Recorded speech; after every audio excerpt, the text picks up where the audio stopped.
Assalamualaikum warahmatullahi wabarakatuh. Gimana kabarnya teman-teman? Mudah-mudahan kalian dalam keadaan baik-baik aja dan selalu dilindungi oleh Allah Subhanahu wa taala, disehatin badannya, dilancarkan rezekinya, dipanjangkan umurnya. Amin amin ya robbal alamin. Masya Allah teman-teman, di video kali ini kita akan sharing ya. Kita akan tanya nih sama testimoni, ada testimoni salawat yang udah ngalamin keajaiban sholawat nih, Masya Allah teman-teman ya. Nah, please sebelum aku mulai videonya, aku pengen kalian support channel ini hanya dengan menekan tombol subscribe. Dan juga kalian boleh lo tulis di kolom komentar testimoni sholawat yang pernah kalian alami. Mudah-mudahan nanti bisa jadi inspirasi ya buat teman-teman yang ada di rumah. Baik ya teman-teman, sekarang kita akan tanya-tanya nih keajaiban testimoni apa yang udah dialamin sama ibu ini. Siapakah dia ya teman-teman? Oke, kita mulai. Assalamualaikum Ibu. Masya Allah, dia adalah teman aku ya teman-teman ya. Dia teman sekolah ya. Jadi mulai aja deh dari pertamanya gimana nih, punya keajaiban sholawat apa yang udah pernah dialamin. Terus ngamalin sholawat apa bisa sampai punya banyak karyawan, terus juga punya rumah, punya kendaraan roda 4. Masya Allah, mudah-mudahan sebagai inspirasi buat teman-teman. Ayo gimana? Mulai dari awalnya aja, mulai singkatnya cerita boleh. Oh iya. Jadinya gini sih, kalau saya pribadi memang dari dulu diajarinnya sama orang tua tuh, kalau mau minta apa-apa jangan minta sama orang tua gitu, mintanya sama Allah, karena apapun yang kita minta pasti Allah kabulin. Hal yang nggak mungkin pasti jadi mungkin gitu. Itu sih yang selalu ditanamkan sama orang tua saya, terutama ibu ya. Dari hal aku sekolah gitu, aku pengen istilahnya kuliah, dapat beasiswa, alhamdulillah terkabul. Terus aku pengen kerja di kantor, terus aku sempat kerja di kantor ya, di MNC gitu ya, di satu perusahaan lah. Terus terkabul, aku pengen punya suami orang Jawa, terkabul gitu. Sampai akhirnya aku berumah tangga, terus pengen punya anak perempuan, alhamdulillah terkabul juga. Cuman memang setelah berumah tangga itu tidak semudah yang kita bayangkan ya teman-teman ya. Pasti ada aja cobaannya gitu kan. Setelah berumah tangga itu tiba-tiba saya keluar dari kantor ya kan, karena memang tuntutan dari suami ya, kita suruh pilih aja namanya ibu rumah tangga ya kan. Tapi kan dipikir-pikir ya teman-teman, kalau cuma ngandelin gaji suami aja kan kayaknya nggak cukup gitu ya. Namanya kebutuhan hidup, terus anak-anak juga kan udah lebih dari satu anak aku ya. Anak yang kedua itu aku tuh istilahnya ngontrak gitu ya. Kontrak itu di daerah Ketapang, tepatnya di Cipondo. Nah, di Ketapang Cipondo itu aku tuh istilahnya apa ya, mulai muter otak nih. Kayaknya nggak mungkin nih gaji suami bayar kontrakan. Dulu suami apa? Sales lah, sales di lapangan, Dulu gaji UMR di Jakarta itu 3,5 juta. Gaji UMR 3,5 juta dulu, terus kontrakan 1 juta, ya kan, sisa 2,5 juta. Belum kan bensinnya suami ya, namanya dia kerja lapangan, ya 500.000 lah, sisa 2 juta, belum beli susu, pampers, ya kan 1 juta, sisa 1 juta buat kehidupan sehari-hari, bayangin teman-teman. Iya, pokoknya sisa 1 juta loh buat biaya hidup lah istilahnya, buat makan dan sebagainya itu. Nah akhirnya muter otak, coba-coba jualan, ngintip-ngintip warung-warung. Terus sering denger ceramah di TV ya. Dan salah satu penceramahnya itu Ustaz Yusuf Mansur, dan juga Ustadz Adi Hidayat yang saya ingat ya. Yang saya ingat itu Ustadz Adi Hidayat dan Yusuf Mansur. Dia selalu ngomong kayak gini, Ustadz Adi Hidayat dulu ya. Kalau Ustadz Adi Hidayat itu selalu bicara tentang masalah ibu-ibu percaya nggak, katanya duit kita tuh banyak katanya. Terus ibu-ibu percaya kan naruh duit di bank, ibu-ibu percaya padahal belum ada jaminannya uang ibu tuh aman di bank gitu. Tapi kenapa ibu-ibu nggak pernah percaya bahwa uang kita tuh banyak Allah yang simpen? Nah dari situ tuh aku mikir ya juga ya gitu. Nah ucapan Ustadz Adi Hidayat sama ucapan orang tua saya tuh waktu dulu sama lah, intinya apapun yang kita minta, jangankan uang gitu kan, istilahnya apapun yang mustahil di dunia ini kalau kita minta pasti dikabul gitu kan. Nah itu yang jadi mindset aku gitu, pemikiran aku. Nah cuma kan aku belum tahu nih caranya seperti apa ya kan, mintanya bagaimana. Nah, dengarlah ceramah Ustadz Yusuf Mansur waktu itu di TV. Perbanyak sholawat katanya. Intinya gini, kita tuh bukan karena minta sesuatu dengan sholawat, bukan. Intinya kita tahu kan, istilahnya kekasih Allah itu kan Nabi Muhammad ya. Nabi Muhammad Sallallahu Alaihi Wasallam itu adalah bukan salah satu ya, dia memang kekasih Allah satu-satunya di dunia ini. Setelah itu aku lihat ceramahnya Ustadz Yusuf Mansur. Dia itu bilang katanya bagaimana caranya supaya apapun yang kita mau itu Allah kabulin. Nah, intinya dekatin dulu kekasih Allah. Kekasih Allah itu siapa? Yaitu Nabi Muhammad SAW. Jadi saya mencoba mendekat dengan Rasulullah ya. Maksudnya dengan cara mengamalkan sholawat. Tujuannya adalah biar dekat dulu nih sama Rasulullah ya kan. Siapa tahu ibaratnya gini, kita kayak orang mau kerja itu ada ordal ya, orang dalam. Istilahnya ada orang dalam. Jadi ketika kita dekat sama orang dalam, itu segala sesuatu itu dipermudah gitu kan, jalannya dipermudah ya. Sama seperti halnya ketika kita pengen minta sama Allah, kita deketin nih orang dalamnya Allah itu siapa ya kan? Ya Rasulullah gitu kan, Sallallahu Alaihi Wasallam. Kita dekat Nabi Muhammad, kita sering salawatan. Nah, dengan kita dekat, siapa tahu salawat kita sampai kepada junjungan kita Nabi Muhammad SAW ya kan? Allah melihat begitu kan bahwa kita juga cinta dengan kekasihnya begitu, dan dengan mudah gitu kan, ibarat katanya apapun yang kita minta pasti akan Allah kabulkan gitu. Intinya sih seperti itu, lebih ke situ gitu. Jadi selama ini mendekati diri dengan cara bersolawat dan juga sholat sholawatnya sholat sunahnya apa nih yang jadi iya. Kalau saya sih yang simpel-simpel aja sih. Kalau untuk pemula, kalau untuk pemula ya, kalau saya sih dari dulu memang udah jalanin yang namanya sholat duha ya. Sholat duha nggak usah banyak-banyak. Kalau kita nggak sanggup 4 kali gitu, 4 rakaat ya, 2 rakaat juga nggak apa-apa. Jadi gimana nih, kasih tahu gimana caranya bisa punya rumah lewat sholawat. Awalnya itu saya tuh sering nonton IG ya.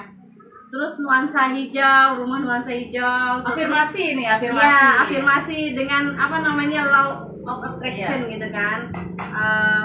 Quranic law of attraction dengan yang ada di Quran gitu kan. Terus saya screenshot itu gambar yang di IG itu.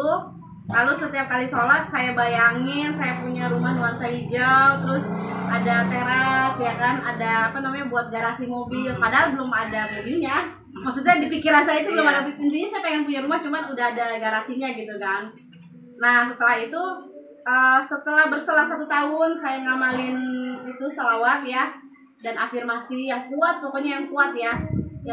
Apapun yang suami bilang kayaknya nggak mungkin kita bakal punya rumah, gaji sekian buat kebutuhan sekian ya kan, bagaimana mau bayar rumah gitu kan. Tapi ya dulu ya, dengan izin Allah ya, apa yang nggak mungkin gitu kan terjadi gitu kan. Saya ngambil rumah di sini di Cisoka ya kan. Berjalan 1 tahun saya ngamalin itu, alhamdulillah saya ngambil rumah di ACC, ngambil di sini dan langsung direnov. Tadinya juga saya nggak berpikir mau direnov, nggak ada duitnya gitu kan, tapi ya lagi-lagi gitu kan, keajaiban itu terjadi, kemudahan gitu kan. Bangunlah belakang, dapur direnov ya istilahnya. Setelah itu terus ngamalin salawat gitu ya, berjalan. Kan saya pindah 2019 ke sini. Pindah 2019, 2020 mulai Covid ya. Suami kan udah mulai nggak kerja tuh, berhenti kerja, dirumahkan istilahnya kan. Saya buka usaha warung, alhamdulillah kita bisa survive ya, walaupun kita istilahnya suami nggak ada penghasilan tetap. Dari warung terus diajak main properti, waktu itu tahun 2022 diajak main properti, warung sambil main properti 2022-nya. Nah udah mulai ini nih, mulai naik lah istilahnya ya, penghasilan di warung udah mulai naik. 2022 itu suami mutusin kayaknya kita fokus aja nih main di properti. Akhirnya kan yang warung kita kalahkan lah istilahnya, kita tutup warung kita, fokus main di properti. 2022-2023 kita punya izin sendiri, tepatnya di bulan Maret tanggal 24 tuh resmi kita udah buka CV izin properti. Nah jadi itu sebenarnya sholawat itu memudahkan, Allah kasih jalan dengan cara tanpa kita bayangkan. Jadi punya CV itu awalnya berarti nih teman-teman, si ibu Liz ini dia itu awalnya dari sales rumah sebenarnya awalnya. Nah jadi teman-teman, jadi suami dari Bu Elis ini ya, sebenarnya adalah seorang sales ya, sales marketing di perumahan ini ya awalnya ya. Awalnya kan emang bukan sales marketing sih, awalnya sales biasa. Sales biasa, terus kan akhirnya pindah. COVID, terus buka usaha warung gitu. Terus kebetulan kan memang ditawarkan buat naik properti. Nah, bentar. Ini yang mau ditanyain ini. Gimana caranya dari awalnya sales bisa mendirikan agent properti sendiri? Awalnya ngikut sama orang, istilahnya. Terus pas udah ngikut sama orang, ternyata kita ibaratnya ya diremehin lah sama orang itu, ya kan, diremehin sama orang itu sampai kita tuh bener-bener kayaknya diinjek-injek lah harga diri kita lah ya. Nggak dihargain. Nggak dihargain sama orang itu, sampai katanya cuma marketing, gayanya kayak bos, kata dia kan kayak gitu. Terus ya udah, kita orang nggak punya ya, digituin sama orang, ya udah pasrah aja. Cuman hati saya selalu bilang, ya Allah, apapun yang istilahnya yang saya pengen pasti engkau kabulkan gitu, apapun yang nggak mungkin pasti engkau kabulkan gitu kan. Termasuk ucapan orang itu, siapa tahu orang itu dari doa gitu buat saya kan. Dia bilang katanya cuma bos, cuma marketing gayanya kayak bos, ya siapa tahu bener jadi bos beneran gitu kan. Nah, saya istilahnya berdoanya gitu, ya Allah kabulin ucapan orang itu gitu, prasangka orang itu bahwa dia nyangka saya bos gitu kan, istilahnya ngata-ngatain saya jadi bos, ya beneran jadi bos gitu kan. Terus saya istilahnya bangun, kita bikin usaha yang sama kayak dia gitu kan, sama kayak orang itu yang menghina saya sama suami saya gitu ya. Toh saya yakin nggak ada yang nggak mungkin gitu kan, kalau kata Allah udah bilang kun fayakun gitu kan. Apalagi istilahnya kita percaya lah ya. Ya udah, dengan modal berapa waktu itu suami bikin agent properti. Awalnya bingung kan, siapa nih yang mau ikut sama kita gitu kan. Terus ajak teman-teman suami gitu buat gabung jadi marketing kita itu kan, 1, 2, 3 orang. Ya alhamdulillah sekarang udah ada lah beberapa orang kayak gitu yang ikut gitu ke kita. Lebih ke situ sih. Nah, berarti kan teman-teman tahu ya. Pertama, kalau kita pengen berubah itu, awalnya adalah kita itu pertama yakin dan percaya ya akan keajaiban Allah. Dan juga kita sebagai ibu rumah tangga harus mendukung suami lewat jalur langit, yaitu dengan cara bersolawat, teman-teman. Nah, solawatnya biasanya pakai solawat apa nih? Yang biasa saya terapin gitu ya selama ini sih, saya pertamanya biasa salawat mujiat sebisanya aja, sama salawat apa namanya? Salawat Jibril, ya itu aja sih palingan yang sering diamalin. Masya Allah tuh, cuman hanya bermodal salawat, ibu rumah tangga ini bisa membantu kesuksesan suaminya. Jadi ya teman-teman, kalau teman-teman masih belum percaya dengan salawat, rugi banget. Aku merekomendasiin coba deh buat kalian ya teman-teman yang ada di rumah yang pengen hidupnya berubah, cobain untuk memulai konsisten untuk bersalawat, bener nggak? Bener. Sebenarnya sih gini teman-teman, kenapa sih saya bilang kalau kita sholat kan memang udah kewajiban kita sebagai umat muslim ya. Kalau sholat itu kan dilakukan pada saat kita sedang keadaan bersih. Sedangkan kalau bersalawat itu kapanpun, dimanapun, di saat keadaan haid maupun tidak haid, kita bisa pakai gitu. Kita bisa salawat gitu. Seperti itu sih, lebih ke situ. Nah, jadi hebatnya salawat ini bisa dilakukan di mana saja ya. Nah, 1 kali kita bersalawat, Allah akan memberikan 10 ampunan dan 10 rahmat baik di dunia maupun di akhirat. Baikan ke dunia itu apa sih? Nah, seperti Ibu Alis ini, dia tuh Allah itu bisa memudahkan masalahnya, jadi yang punya masalah jadi gak ada masalah, hajatnya dikabul sedikit-sedikit, keinginannya dikabul. Jadi kurang apa lagi ya kan? Rumah udah punya, mobil udah punya, ya kan? Sekarang maunya apa nih? Cita-citanya pengen apa nih? Saya pengen ke tanah suci. Nah, amin. Nah, ini teman-teman di rumah ya. Amin. Mudah-mudahan cepet dipanggil sama Allah, diundang ke sana, keluarga, istilahnya Ibu Giar juga lah istilahnya ya. Mudah-mudahan kita bisa ke sana bareng ya. Nggak ada yang nggak mungkin kan, apalagi ditambah teman-teman yang nonton di rumah nih, siapa tahu ikut mengaminkan doa kita. Jadi nangis ya, nggak apa-apa, amin. Jadi berapa tahun untuk memulai berubah hidupnya dari lewat salawat? Butuh waktu berapa tahun? Dari 2019. Kalau ngamalin salawat sendiri sih saya dari tahun 2016 ya.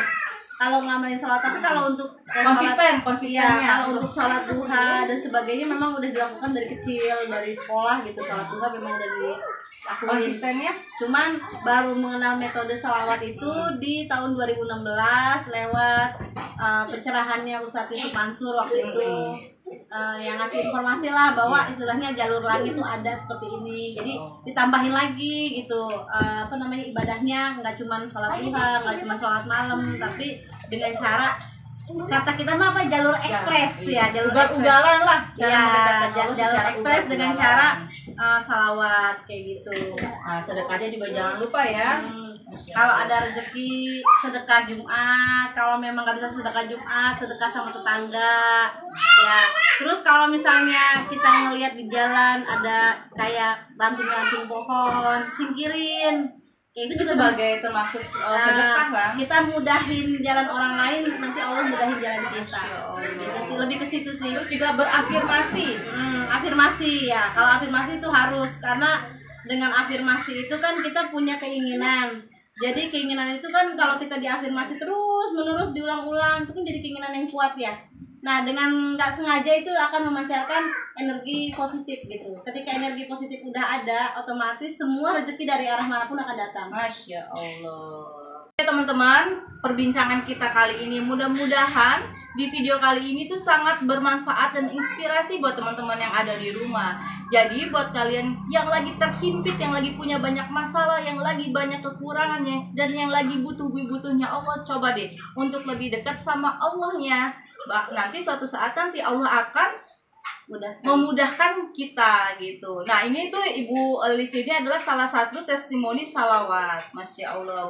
Mudah-mudahan tambah berkah, usahanya tambah sukses, Amin, ya Allah. tambah dermawannya, Amin, ya Allah. tambah segala-segalanya. Amin. Segitu aja video dari saya teman-teman, mudah-mudahan bermanfaat. Wassalamualaikum warahmatullahi wabarakatuh.